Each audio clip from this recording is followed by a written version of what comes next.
L'automne disait au printemps : ne vantez plus les agréments que vous procurez à la terre. Vous faites naître les désirs, et moi, je donne les plaisirs. Lequel des deux vaut mieux, mon frère ?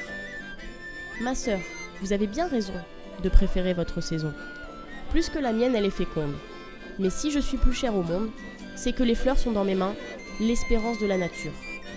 Je ressemble à l'amour qui plaît aux humains, par les biens qu'il promet, plus que par ceux qu'il procure.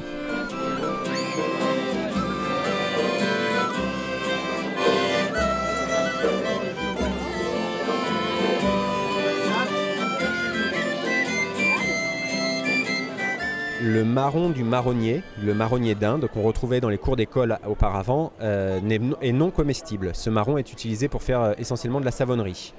Ne le mangez pas, surtout pas. Le châtaignier, l'arbre qui fabrique les châtaignes, qui produit les châtaignes, dans ses bogues, quand elles s'ouvrent, généralement il y a 3 fruits. Ces fruits, à l'intérieur, peuvent être des châtaignes ou des marrons, au sens confiserie du terme. Si, à l'intérieur de ce fruit, la peau qui cloisonne ce fruit cloisonne un seul fruit, à ce moment-là, on pourra en faire un marron glacé, puisque c'est une seule pièce. Si par contre, la peau qui cloisonne ce fruit fait plusieurs amandes, à ce moment-là, ce sera une châtaigne, parce qu'on ne pourra pas le glacer, puisque sinon, ça se déliterait. D'où la différence entre l'appellation châtaigne ou marron au sens confiseur du terme. Les fêtes de la châtaigne de Colobrières, en fait, c'est la 34e édition. C'est une longue histoire. La châtaigne mûrit au mois d'octobre et donc est récoltée à cette saison. Et à l'époque, il y a 34 ans, on a organisé une course à pied. Et autour de cette course, les familles qui venaient encourager leurs parents qui couraient cherchaient des choses à faire. Et donc, il y a des premiers producteurs qui ont commencé à vendre leurs châtaignes. Aujourd'hui, on est à peu près entre 15 et 20 000 personnes par dimanche au niveau de la fréquentation. Donc c'est une organisation très spécifique. Chaque dimanche a une thématique spécifique. Le premier dimanche, donc aujourd'hui, nous avions la mise en place d'ateliers culinaires et de démonstrations de cuisine. Vous avez donc bien sûr les 150 stands et puis vous avez à chaque fois des groupes de musique qui animent la foire tout autour. Les 2 autres dimanches, donc qui seront les 2 derniers dimanches d'octobre, le 23 et le 30. Le 23, ce sera un dimanche inauguration entre guillemets, puisqu'on reçoit les confréries de toute la Provence. On reçoit également nos communes jumelles de Frabossa Sotana, donc dans le Piémont italien, qui a des châtaigniers et une fête de la châtaigne qui avait lieu il y a 15 jours. Et la commune de Pujera en Andalousie, en exclusivité des Japonais qui viennent de la commune de Nosé. Commune japonaise donc qui est venue l'année dernière en repérage et donc ils reviennent en force cette année.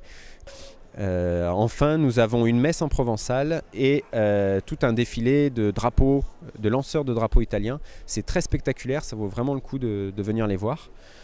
Plus un peu de folklore autour de la Provence, bien évidemment, donc des choses un peu plus traditionnelles, on va dire, comme la danse de la souche ou ce genre d'interprétation très locale. Pour le dimanche 30, c'est traditionnellement les vieux métiers, donc c'est une association de la presqu'île de Gien qui vient, Gien 1900, qui nous fait le plaisir de venir nous présenter entre 30 et 40 stands spécifiques aux vieux métiers de l'époque, donc fin 19e, début 20e.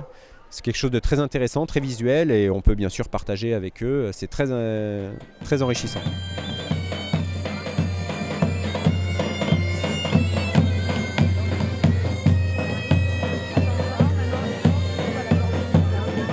Alors en ce moment, la production phare va être la courge que vous voyez ici, donc avec différentes variétés. Ça va du butternut à la courge de Nice, pampero et aussi le potimarron qui est très apprécié avec le petit goût de marron en plus. Les clients l'utilisent beaucoup en soupe et un petit peu là en décoration pour Halloween. Pensez-y pour vos enfants, ça plaît toujours de faire la petite citrouille rigolote pour Halloween, pour la fin du mois. Alors, la courge la plus employée, ça va être la butternut ici, qui est la plus demandée, et la courge Nice. Par exemple, la courge spaghetti n'est pas très connue, il faut qu'on explique vraiment aux clients ce qu'on peut faire avec. Et évidemment, un produit toujours très important qui plaît beaucoup, le potimarron, parce qu'on n'en trouve pas de partout. Et on a une grosse production cette année, on a dépassé les 5 tonnes de cueillettes sur tout l'ensemble des courges. Et on sait déjà que l'on vendra tout, puisque chaque année, on finit toute notre récolte à la fin de l'hiver. Alors on la ramasse bien sûr fin septembre. Elle est Donc toutes les courges sont plantées en fait début juin. On les ramasse fin septembre et après ça nous fait tout l'hiver et toutes les années. Nos fidèles clients adorent cette production de courges et sont toujours fidèles au rendez-vous pour la courge.